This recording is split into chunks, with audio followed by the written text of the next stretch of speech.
Night has fallen and you're weary from travel. Stars fill the sky above, and in front of you is a brightly lit wooden house, the only building you've seen for days. You walk toward the house, hearing the sounds of laughter and talk as you reach the door and push.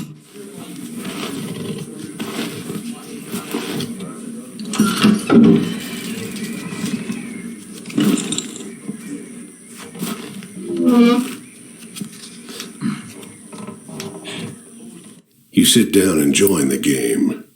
It's a cheap buy-in, and not many of the other players are very good. The lady fiddling with dice gets good cards, but has no real strategy. The man to your right seems to just hold on to the highest cards he has, regardless of suit or any consideration of matches. The man in gray across from you, though, he's good. He already had the largest pile of coins when you bought in, and while your winnings grow quickly, you can't quite catch him. One by one, the other players leave the table, sometimes with pique or with wry humor, leaving their winnings with you or the man in gray.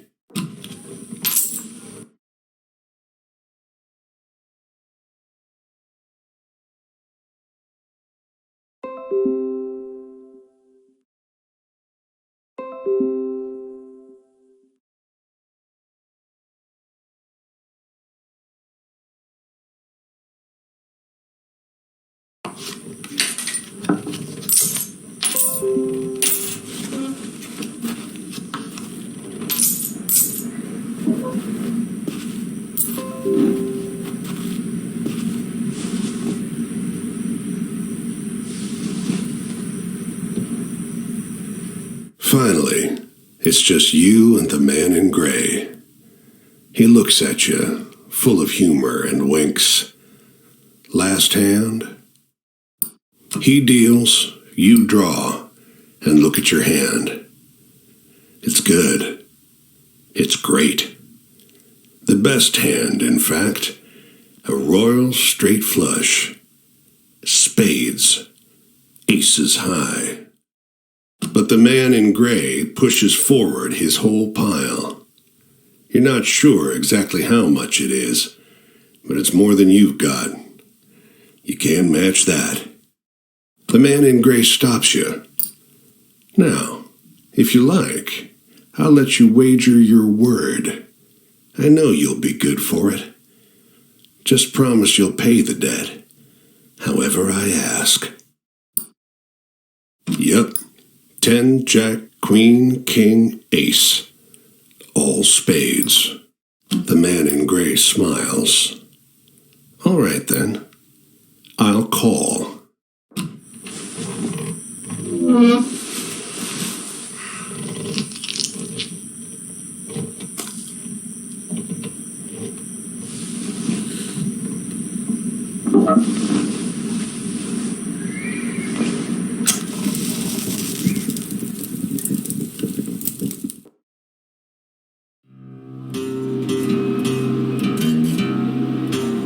Well, your luck wasn't so good, was it?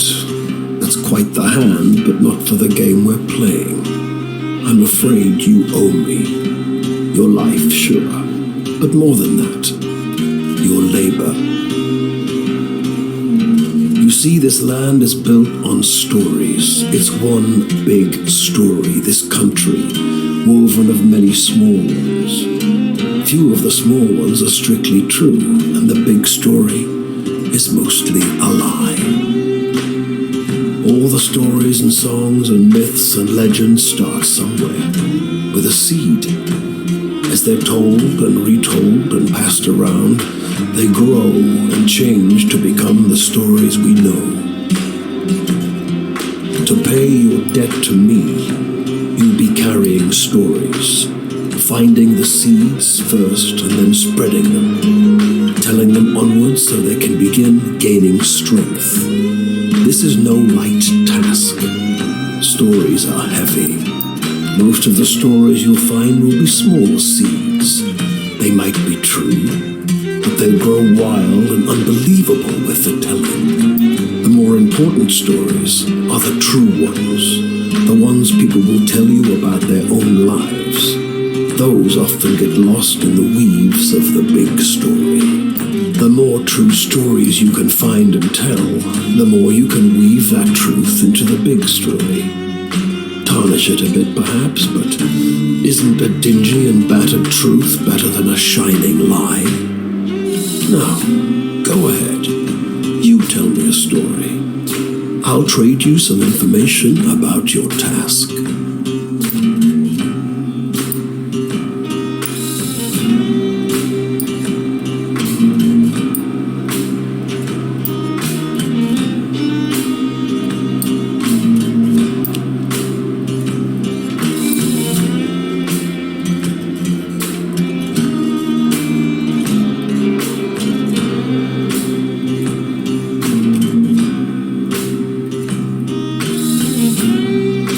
Just luck.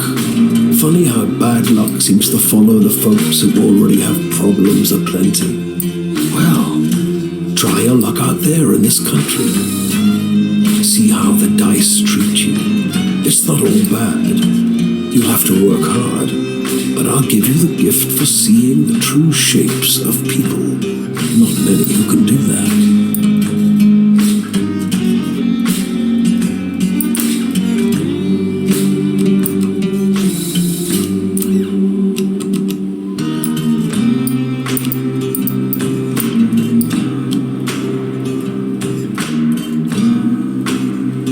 Travel, that's your job. Wander from place to place, gather those stories and spread them. People get bored hearing the same stories over and over. But an old cliché in one state might be a rip-roaring new yarn in another.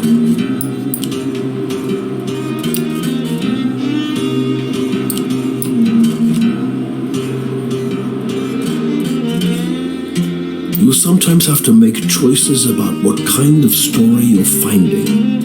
Is it a love story or a tragedy? Don't gather too many of one kind, though. This grand story needs variety.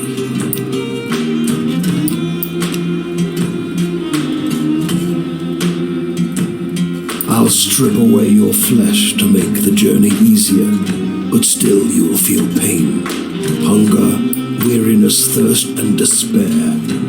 They're all part of stories, a part not often told. And death, yes, but don't worry. As long as your task remains, you come back.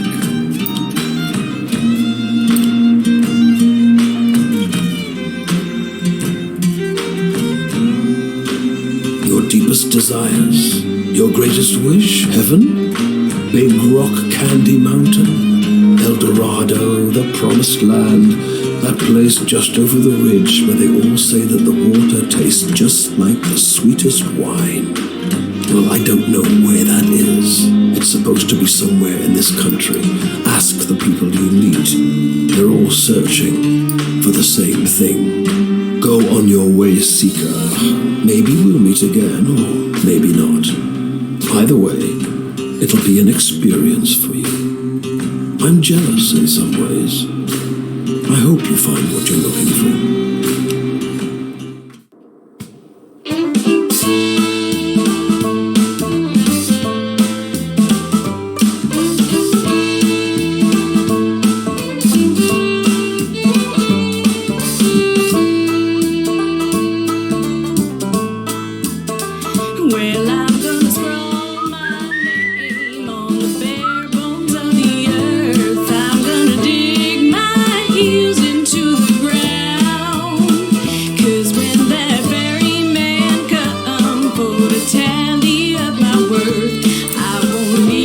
This bungalow is being ransacked.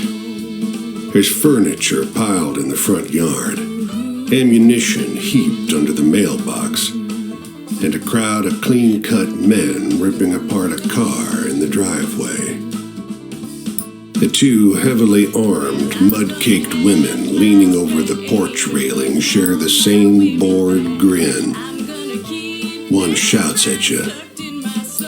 Lend a couple innocent gals a cigarette? One of the women wrinkles her nose in disappointment. The other raises a rifle, levels it at you, and shouts, "Bang!" A couple of the men come to take the guns away. "Keep that up. We'll move this party down to the station," one snaps. I got no companion except the wind and the sea. And when I'm cold and empty, they're the ones who'll bury me.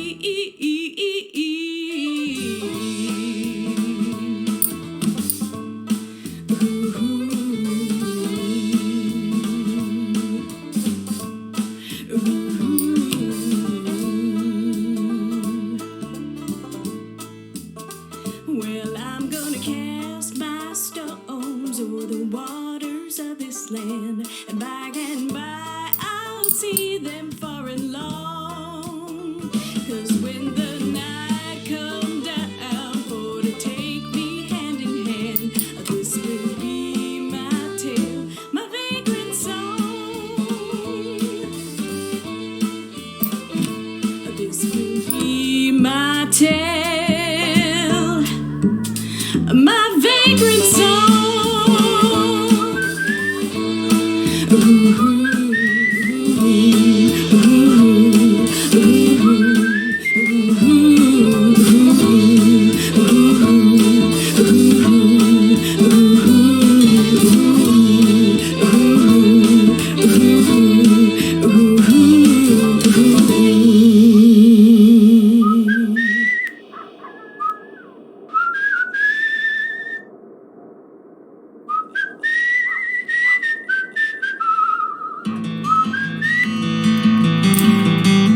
Off the road and into the woods, you can't help but come across this package by the old tree tied to a sturdy stick.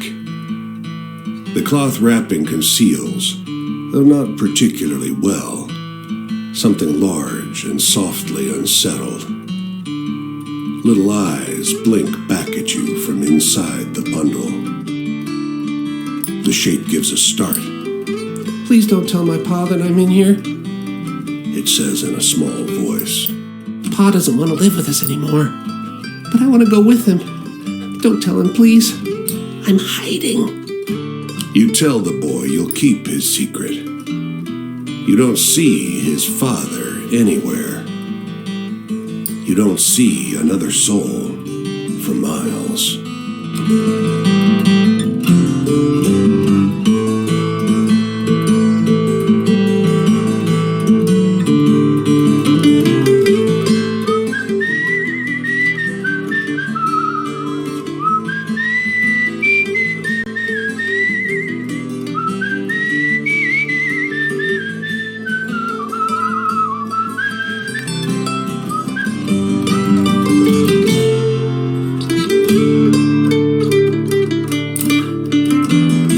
Every year, you know. The old man is sitting at the edge of a rotting old pier, crooked legs dangling over the water. He watches a pair of seagulls preen and groom each other on a rock just off the shore. They seem to wait for something together, fidgeting and rubbing against one another. And when they fly off, they fly together. These two, these same two, have been coming here ever since I was a boy, the old man says. He watches them fly away until their bodies are dots vanishing into the low sun. Always the same pair. Wonder what keeps them coming back to this town. He shrugs. Must be home.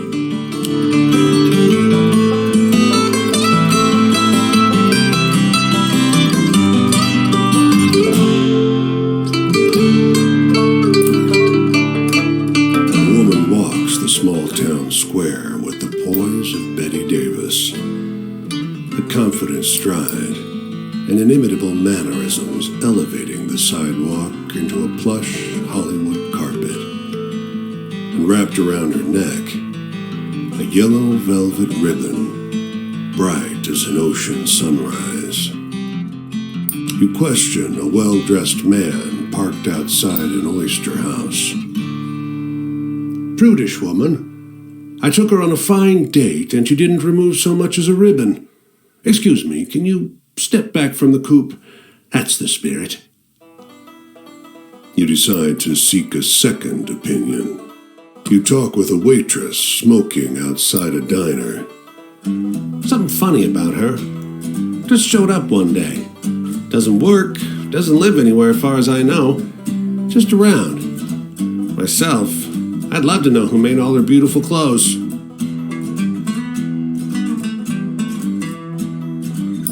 You ask the woman if you may join her at a public bench. You may. Lovely outside, isn't it? Her eyes are a beautiful shade of brown. Beneath the yellow ribbon, a thick, fibrous scar wraps around her throat. Weather like this, it reminds me of Paris.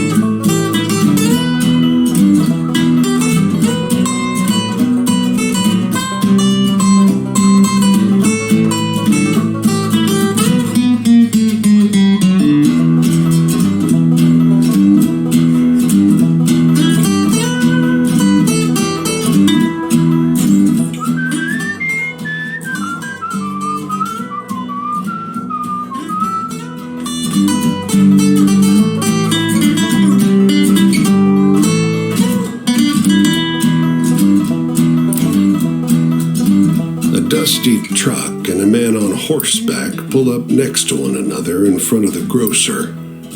Suddenly, the driver and the rider, two wiry old men with identical haircuts, start shrieking at one another.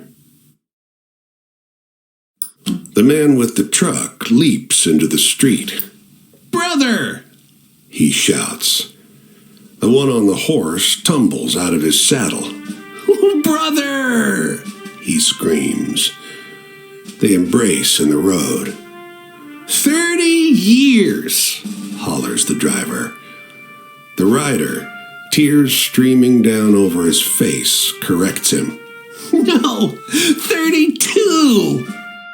Everyone here is watching these two older men cry and hug one another in the middle of Main Street. Cars and wagons are backing up. People are yelling.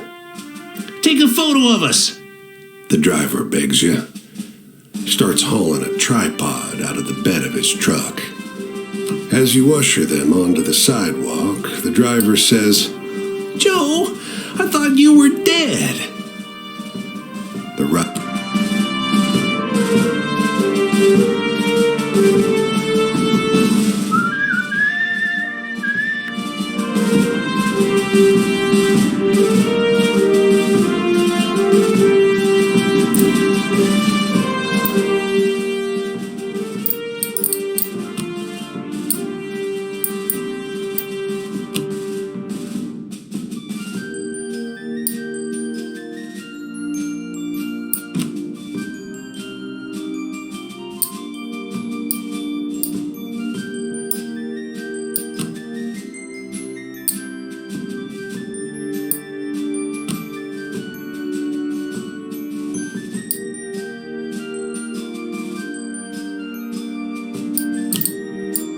This city is like no other you've been to. Crooked streets splay out in a maze of narrow passages, no two alike.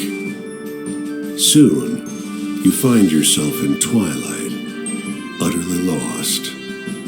Bright light crests around one corner, a car approaching. Unable to afford rescue, you keep walking. The asphalt turns to crooked cobblestones that threaten to wrench your ankle out of place. Was this always a moonless night? The stars multiply, each one looking like a pinprick through which light is exiting the terrestrial world. It's hard finding your way through in pitch darkness. You go by touch and sound, feeling the scale of the streets by the echoing of your footsteps, fingers tracing the rough surface of the buildings. And then, a rumble of noise in the distance. You quiet yourself, suddenly fearful. The clear sky tells you it's not thunder, but cannon fire. The city comes alive with fires and shouting. You find yourself trampled by a mob of men in thick brown coats, a phalanx of bayonets advancing up the street. When you come to, there's no sign of the commotion, the war that you were just caught in. The comically shrill honk of a Model A running up the road startles you, and you crawl toward the sidewalk. Above, the sky is a sharp, cold, cloudless blue.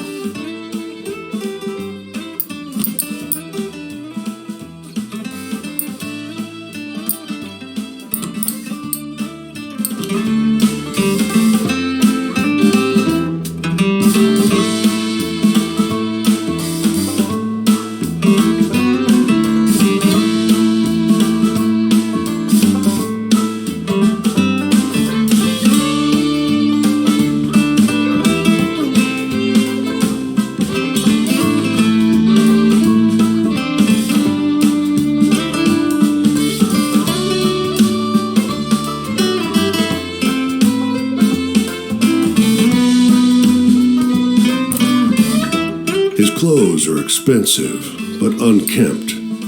A tailored jacket stretched and warped out of its best fit by long days on the road. His thinning frame weighs down the boxcar next to yours. "You got a light, friend?" You offer a match, which bends and nearly snaps as he scratches it against the pitted iron edge of the boxcar. "Thanks," he mumbles, perching one last cigarette on his lip. "Don't rightly know where I'm going." You notice how deeply wrinkled his clothes are. It's as though a huge hand plucked him from a high society party and crumpled him up like a sheet of paper. "Don't rightly know how I got going either. They built a railway just past Missy Hudson's estate. Damned racket ruined our soiree. Might have been a few bottles of Armagnac too many when I walked down the tracks to tell them to keep it quiet." He drags on the cigarette, but you never see him exhale